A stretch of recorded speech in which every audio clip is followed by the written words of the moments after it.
Hi guys, I'm Roy. At sa video ito, i-feature po natin ang pipe clamp.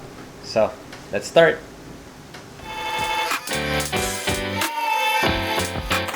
So, nakagawa na po tayo ng video about sa mga clamps. Andito po yun. Dito po sa video na to, i-feature po natin yung pipe clamp lang mismo. So, papakita ko po sa inyo kung ano yung mas preferred na itsura ng pipe clamp. Dito po, meron pong dalawang klaseng pipe clamp. Ito po yung isa, medyo maliit po yung dito niya. Tapos meron pong isa, yung medyo mahaba-haba. Yan. So nakita niyo po, yung ganito niya, medyo mataas. So ito po yung Besi style na pipe clamp. Which is, ito po yung mas gusto natin kaysa po dito. Check po natin kung bakit.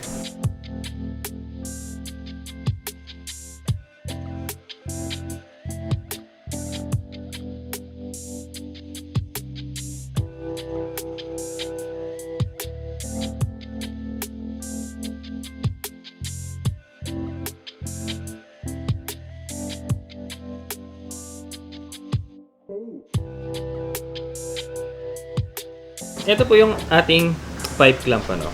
Ayan. Ito po yung feature natin. Ito po yung luma kong pipe clamp. So, ito po yung ating feature na pipe clamp. Ito pong pula, tapos ito pong orange, yung isa. Ito po, maliit na bagay po yun, ano, kung titingnan natin yung kanyang height. Kasi pag po pinagdikit natin sila, syempre mas mataas po ito. Siguro na mga sabihin natin mga half inch lang naman. Pero, ang laki po kasi ng difference nila pagdating po sa gamit. Tignan nyo po ito.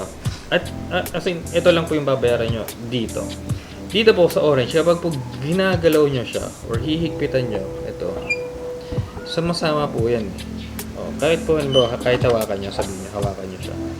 Minsan po, ito, nagsusway. Tingnan nyo po yan.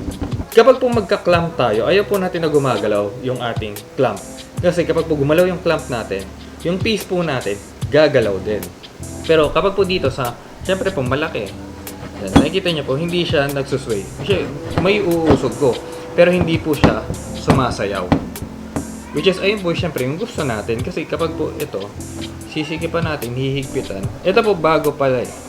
Kaya po ganito. Hindi. Mas maganda po talaga tong pula. Compared po dito. Kahit po sabihin nyo na lagyan ko to ng oil. Medyo ganun pa rin. Ang problema po kasi nito, maliit po yung base niya. Yan, yung paa niya. So, gagalaw at gagalaw po siya talaga. Hindi po katulad nito. Yan. Solid. Gusto nyo galawin, walang problema. Pero, yun na nga po. Ayun po yung kanilang main difference.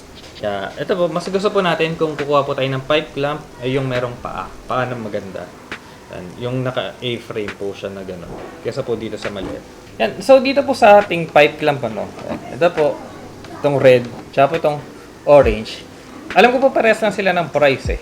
Kasi ito po parang nasa 500 kaya ito nabili sa. Ito po parang 420 or 400. Basta po ganun, hindi po sila nagkakalayo ng price. So ito po sa Shopee nyo lang po siya makikita. So yung link po ay nasa baba. So check nyo lang po kung may stock pa sila. Kasi mga ganito pong pipe clamps, mabilis po silang nauubos. Kaya yun. Siyempre, marami pong gusto rin. Tsaka marami pong gumagamit ng mga ganito. Kadalasan po ito sa mga solid woods. Kasi kailangan nyo po ng pwersa eh. Pupwersahin nyo po talaga kapag solid woods. Pwede po kayong bumili lang mga ganito for solid woods. Tapos ang mga size lang po ng inyong clamp. Siguro mga 4 feet. Mga ganun lang. 4 or 3 feet. Kasi kadalasan naman po mga tables eh. Mga ganun lang yung mahaba na nga po yung 3 feet. Yan po. So if ever po na meron kayong questions, suggestions, or any other comments ano po, regarding po dito sa ating pipe clamp, comment nyo lang po sa baba at try po natin silang sagutin. So, yun na po. Thank you.